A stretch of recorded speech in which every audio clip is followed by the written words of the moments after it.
it comes to gastro or a GI, most of the time the standard practice comes with either pancreatitis or a GI bleed, and then we memorize all our regular scoring systems. We memorize regular thing. The problem, but the problem comes. So here it's other way around. If the case is complex, then it becomes very easy because there is a lot of meat inside, and then you have those 10 minutes or 12 minutes, whatever, to answer. You can score it. The problem comes when the case is very easy, and then you start struggling what to do, right? So today I have taken a very simple case. It's and we'll walk through it. And we just have to see how you need to answer it in a very structured format. Answer will be known to everyone. I'm sure everybody will know that answer, but we have to just see how you go in a structured format. Okay, so are we ready? Yes, sir. Right. Okay. So let's start with that now. And I hope everyone is able to see. Right.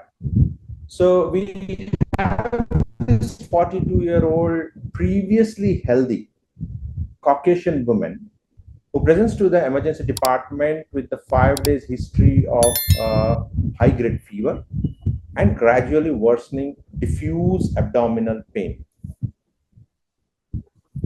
She has some anorexia, nausea, and loose stools before, but there is no hematemesis, no melena, no urinary symptoms or respiratory symptoms.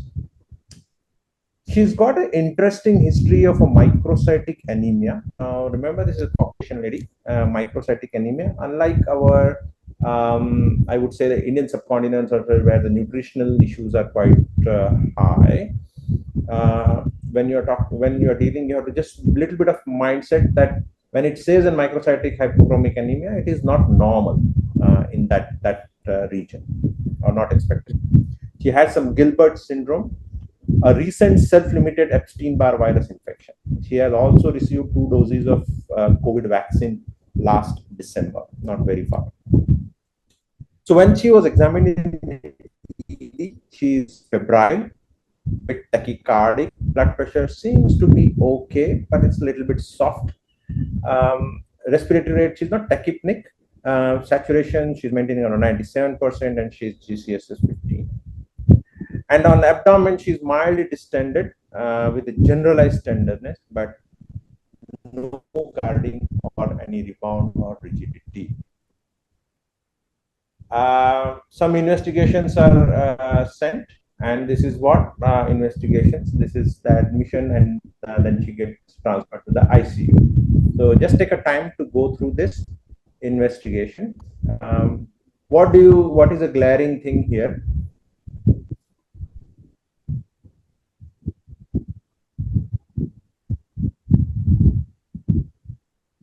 What's the glaring thing here?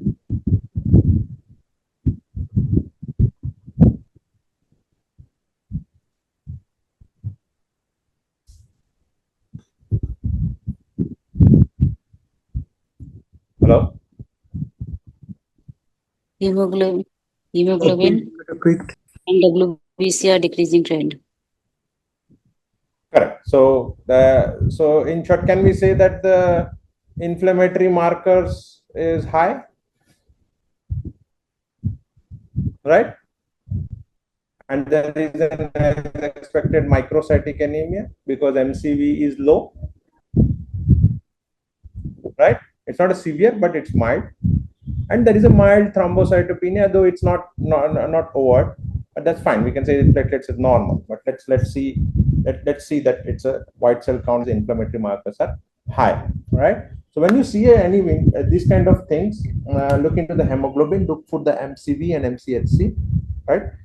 And when you see a white cell count, don't just look at the number of the white cell count, also look at the differentials. So this is purely a neutrophilic predominance, right? As you need to interact, because I don't see any one of you, so it becomes very difficult for me.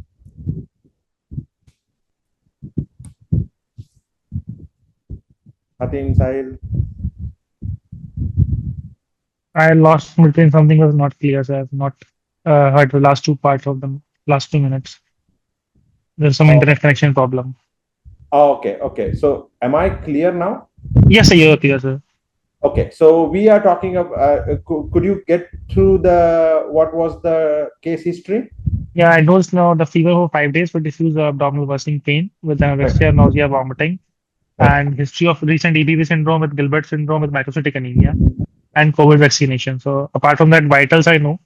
Then I missed a few. I think may have missed So few this is slides. which are there. And my Okay, question sir. was, what are the glaring things you can pick up from the bloods? Vignette will be given, and these kind of things will be thrown to you. Yes, sir. There is definitely a TLC's ICU admission. Reference range is given to the site for your Mhm. this thing.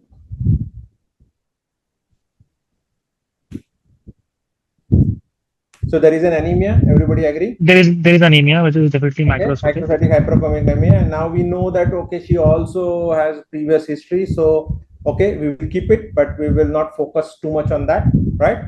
Having said that, there has also been a drop in the hemoglobin that will keep a note. The Mhm. other thing is white cell counts.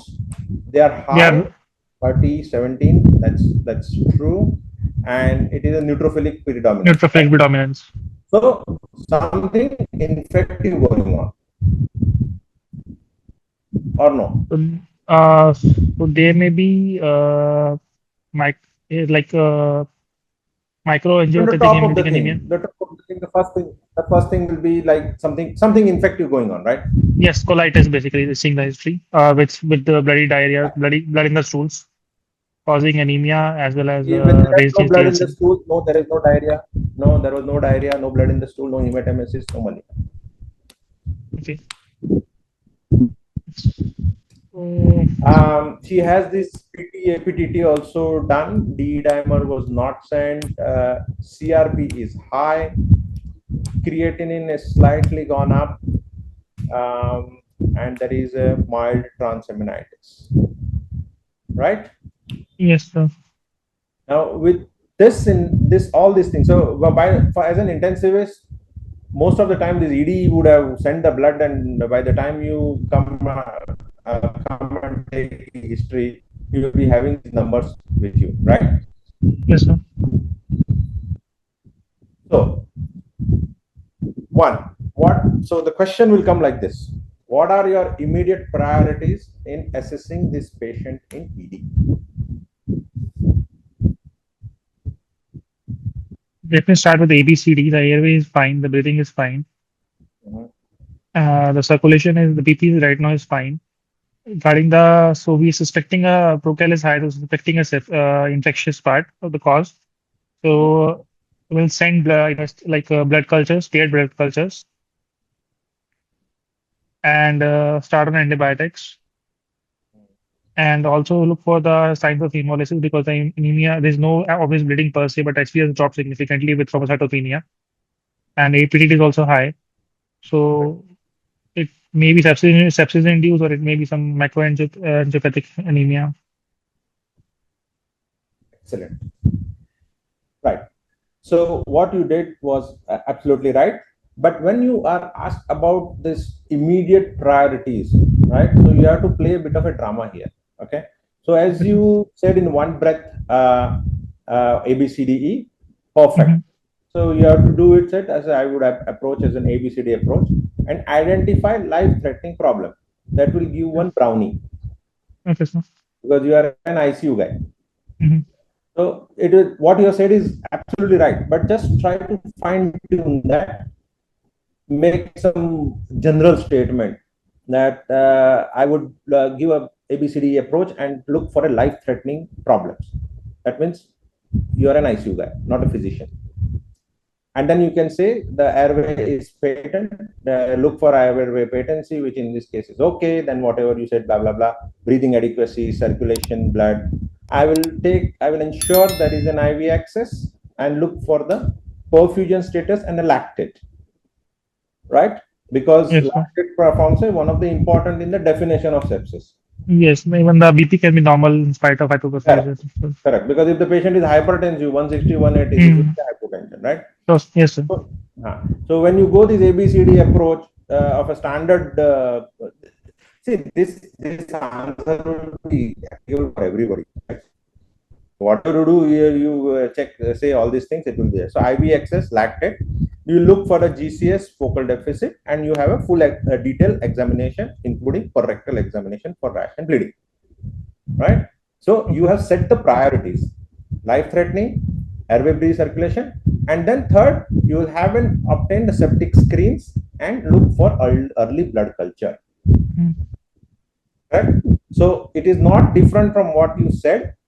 In fact, you said a little bit more, which is very good, but you have to emphasize it. A little bit of drama. You have to emphasize it. Yes, sir.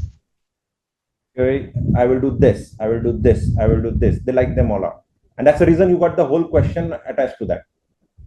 Correct? Yes.